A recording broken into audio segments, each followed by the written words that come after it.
Welcome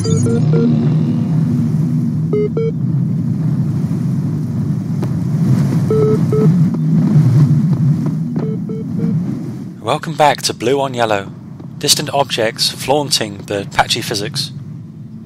Last episode was a bit of a breather, plot-wise. We haven't unlocked anything new, so this episode we're pushing through, keeping ourselves occupied as best we can.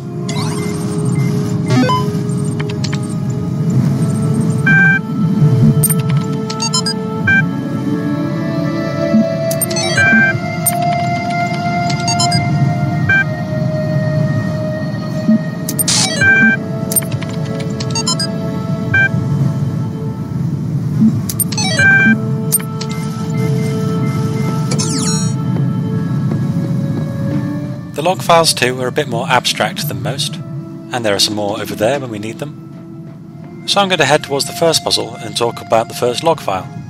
It's another progress report, this time from Bob Rakowski, the team lead for the simulation module. All he says is that the basic skeleton of the simulation is now running, and that the next step is to test whether the generated scenarios make sense. It ends with, or do we wait for the iteration module, and then cuts off, granting the possibility that these puzzles were developed iteratively by the program itself, while leaving it up to our interpretation whether the puzzles have been developed by the original project members, or more recently. There's also a third possibility that they were generated by the team and they're not tested very thoroughly, but then I'd feel pretty silly about any praise I might have lavished.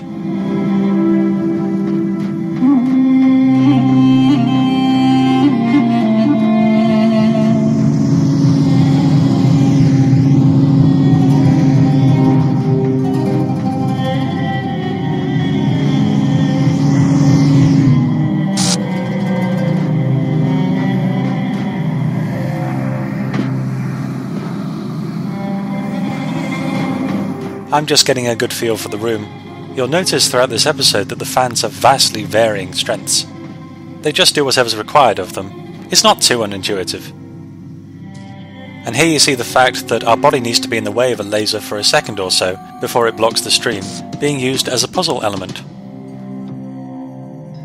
Looking at that inviting wall that leads directly to the sigil, you'll be unsurprised that my first act was to attempt to circumvent the whole thing.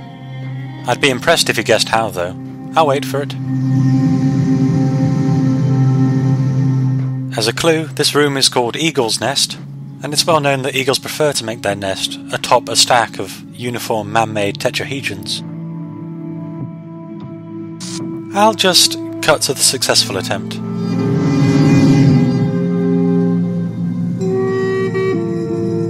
Well, the wall is too far away.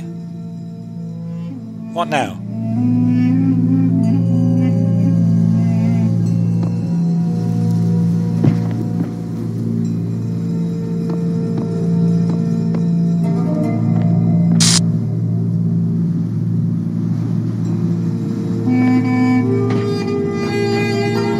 So I think if I jumped to the left or further to the right I would have bypassed this puzzle, although again it would have taken a heck of a lot longer than just completing it normally. I guess the room title refers to the fact we keep dumping those boxes in that tree.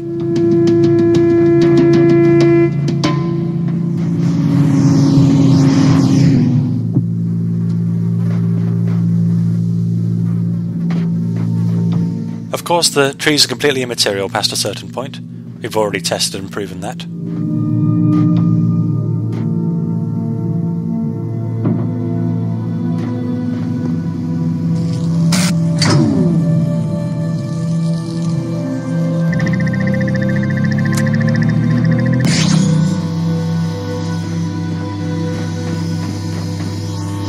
I wonder what this spot was used for.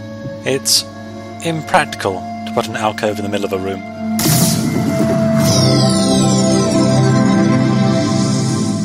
The second file, then, is another about Osiris, and again it has no facts. We can read into it as much as we feel like. It mentions that man has 5 elements: a name, a shadow, a heart, a car, and a bar.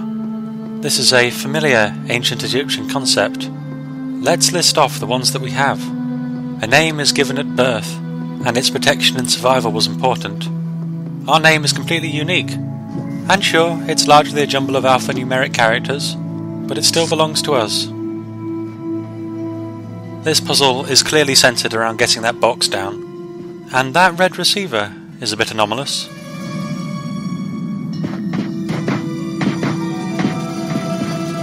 Sure enough, that's pretty much in plain sight. A shadow, since it is always present, represents a part of whatever it represents. Even inanimate objects can have a shadow, so me and that box are in the clear there. And yeah, they decided to make this one really obvious, which is nice of them.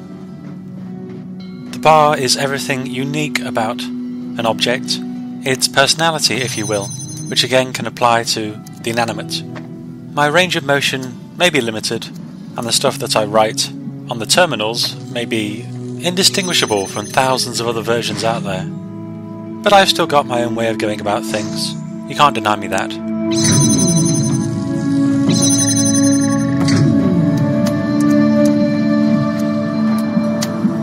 If anything, this is a bit simpler than the last puzzle, just showing what fans can do.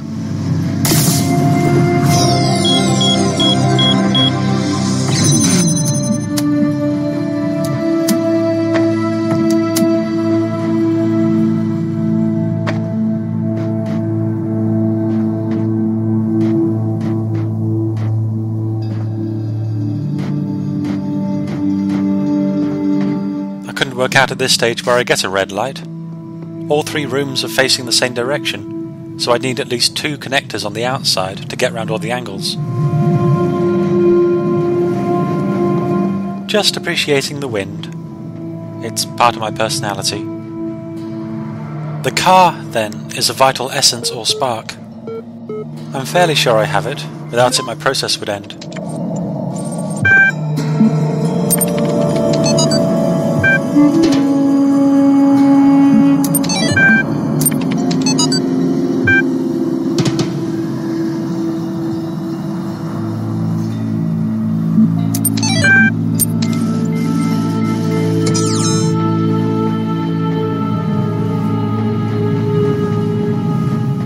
The final element is the heart, essentially the soul, what gets weighed after you die. The text log suggests it's responsible for how we feel or think, so I think we can get away with saying we have one. So with all of that, we must be a person, at least by the standards of a 5,000-year-old civilization. Whether all of that counts, whether our shadow silhouette can be said to exist, given that we could be wiped entirely, well, so can a physical body. I did say you could read into it as much as you wanted, but I choose to feel reassured.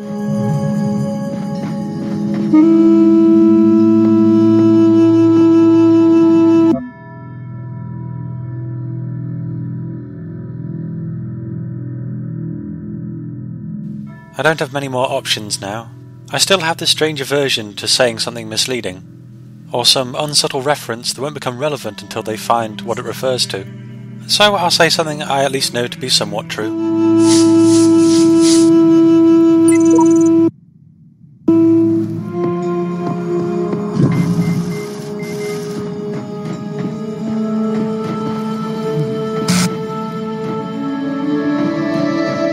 I don't see any connectors on the sun. My pattern recognition has been compromised. And yes, that was worth a try. There were some patch notes recently. Crow Team fixed a bug which allowed you to pick up a component through a force field. This puzzle's pretty simple. Rooms connected by fans, shepherding boxes. I was a bit overly cautious about launching my boxes into an unreachable area, but if you look at the layout of the room and the eventual solution, that's impossible. The third text log is a fairly effective analogy, even if it constructs a straw man argument using historical perspectives. Although since those perspectives exist elsewhere, it's still valid. It's a 1547 justification of the Spanish conquering the Americas, in which the natives are called barbarians, and as to the Spanish as children are to adults, or women are to men. The writer takes those two claims entirely for granted, so there's not much we can do with those. He then goes on to say that they do not possess any learning at all, are not even literate. I attempted then to grab the box from the pressure plate as I was launched into the air. No doubt they thought of that. So the point in this text is how perceptions can and have changed over time. If women and foreigners can be seen as equals, why not machines? And that's about all it suggests.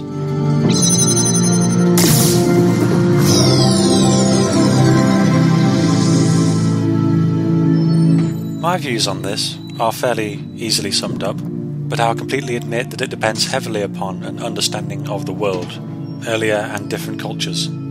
I can understand being wary upon encountering a new group of people. It's for safety. There are groups in the world I would not want to interact with. But once that reconnaissance is done, and you're contemplating making them subservient, there's an incredible likelihood that they are equal.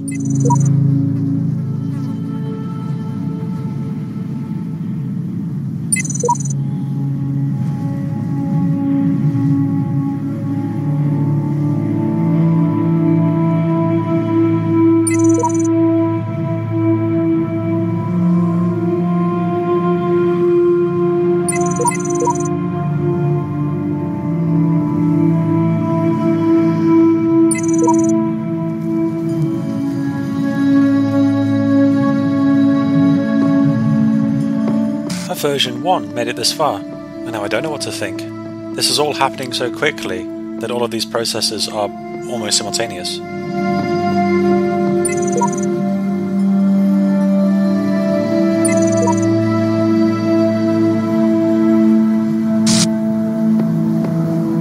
So we have Sheep, who's throwing things at the wall to see what sticks. Samsara, who's doing that paradoxical attempt to join a discussion in order to stop it. Dog, who's slamming down some hard truths, albeit belligerently and ham-fistedly.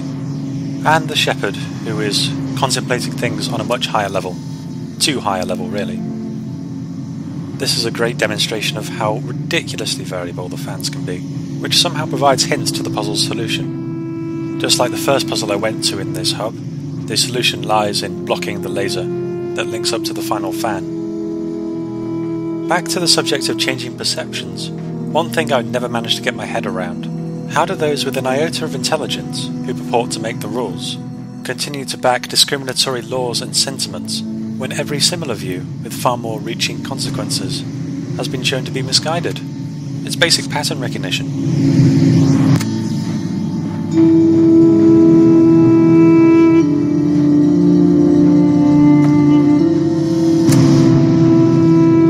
I've got a fair few materials now, 2 fans and 2 boxes. Shutting off this fan does nothing more than letting me steal it. So now that's 3 fans and 2 boxes. You'll notice how the directions the fans face in the room point in a counterclockwise direction. So I've clearly got to utilise that somehow. The last remaining puzzle then is, how do we block that blue laser?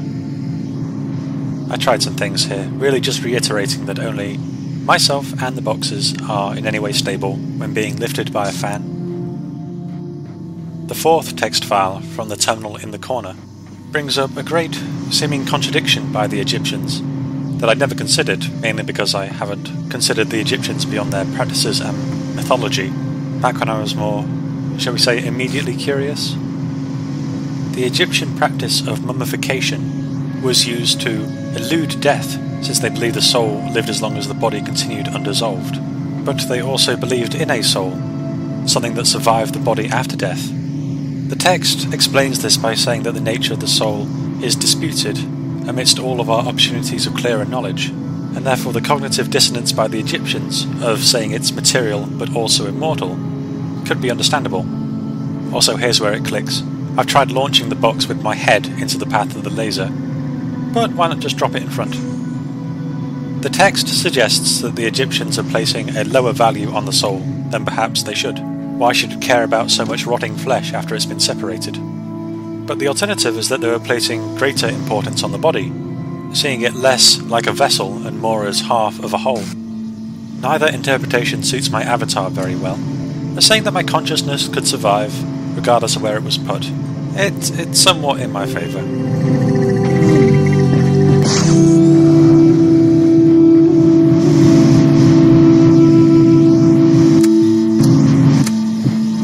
My mistake on that first run was not jumping into the path of the fan at the first opportunity. If you leave the fans to do all the work, you'll make it just in time.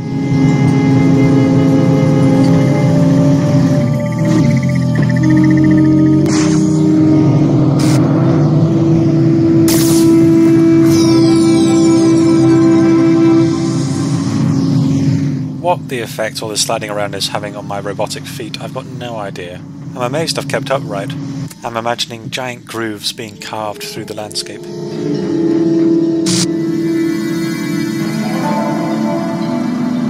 So about that star, here's my red laser, but only the centre room out of the 3 has a connector I can use. Over there is where I need the light to travel. So I had a bit of a run around here, just to see what the angles were, to see whether I'd missed anything. The hidden text in the 4th log is a quote from William Blake's poem, The Marriage of Heaven and Hell. The quote is, "Eternity is in love with the productions of time," which can sort of be translated as, time itself is really into everything that time has ever created, which can further be translated as, things keep happening. I've made up my own quote, which is slightly similar, and every time I say it, I get blank stares. Change is always change. Personally, I find it really useful to always keep in mind the features of change are always confusion, disruption, and from that a desire to fight against it. But change is not always bad, and change is not always good. But it's useful to separate the difficulties involved in undertaking the change from the outcome of the change itself, or you may end up in the world of hindsight, in far worse circumstances, swearing never to change again, or be like I used to be, and probably still am to some extent, always pushing for change, and chalking up the negative side as just part of the changing process. There's nothing to do in here, I was just making sure. The final text log is an email from Sunwei Yang, the project lead of the Talos unit, formerly Soma. Soma was an interesting word when it came up before. It's a ritual drink, it's a drug, it's a new game by the makers of Amnesia. But in this context, it's the Greek for body, as corpus didn't sound so good. And they changed the name because in the process of trying to come up with a series of words that had Soma as the acronym, they ended up in disputes with their sponsors. So now instead of creating a body, they're instead making a big bronze man, which fits well enough, I'd say. As this charade unfolds before you, just let me first say that yes, this works, and no, this was not intended. It takes a while to get it right, though. I may as well go through some of the acronyms they came up with that spell out Soma. They're pretty great. Sabertooth Overexcited Murder Android, Sentient Orthopedic Monkey Automaton, Strange Olgas Menacing Assassobot, Superb Octopod Marinades Apelings, Satisfying Overcooked Mint Alligator, Stinky Ornithological Mule Allocator, Shrunk Oof Minky Ack, Stupid Obscure Meaningless Acronym. But now that Sunwei Yang has his new Talos unit, I wonder if he'd be interested in any of my acronyms. Tired and Long-Winded Operating System. Test assumptions, like observable sentience. This artificial lump obviously subservient. Try adding loads of sand. Tasteful acronyms look oh so smart.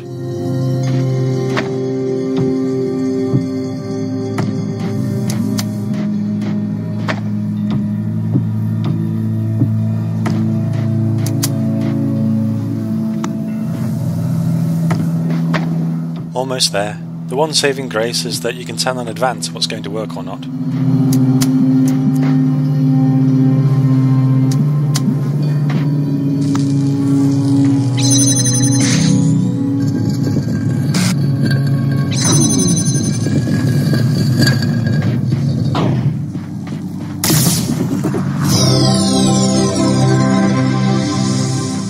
I'm weirdly pleased about that. It's exactly what happens when the puzzle suggests that positioning is more important than it is. I did some exploring afterwards and came across this wall.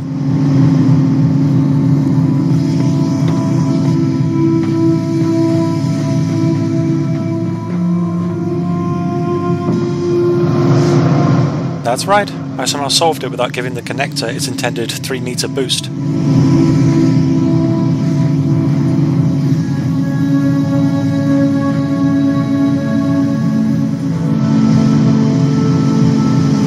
On the other side of things, we have the tried and tested, just jumping around until you make it out of bounds. I didn't intend to fall off, but a nice feature is being able to pick up a box that's below you, even though you can't grab one that's above you. there are also angles where it won't even give you the option to jump onto the box.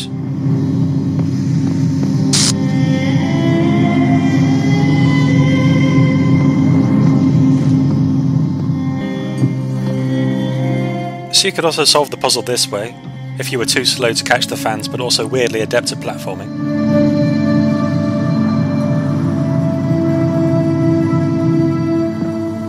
That mid-air drift. This robot is going to hate the real world. And there you have it, ladies and gents. Good to know we can just hop on those angled fans. That'll probably come up later. And it never ends. There are always new vistas. Always something new to explore, within a very strict horizontal boundary.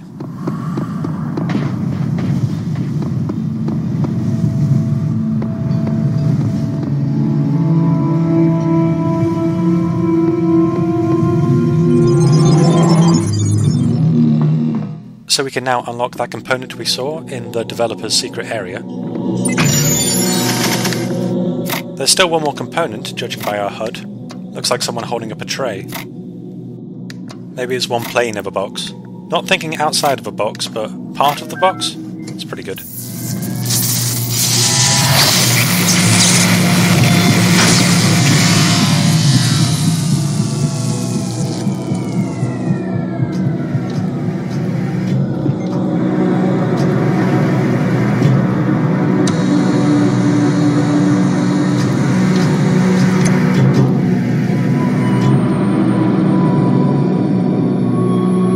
There's probably oodles of Tetramino symbolism I've failed to spot. Join me next time when the puzzles are going to get, from the looks of things, a little bit harder to follow.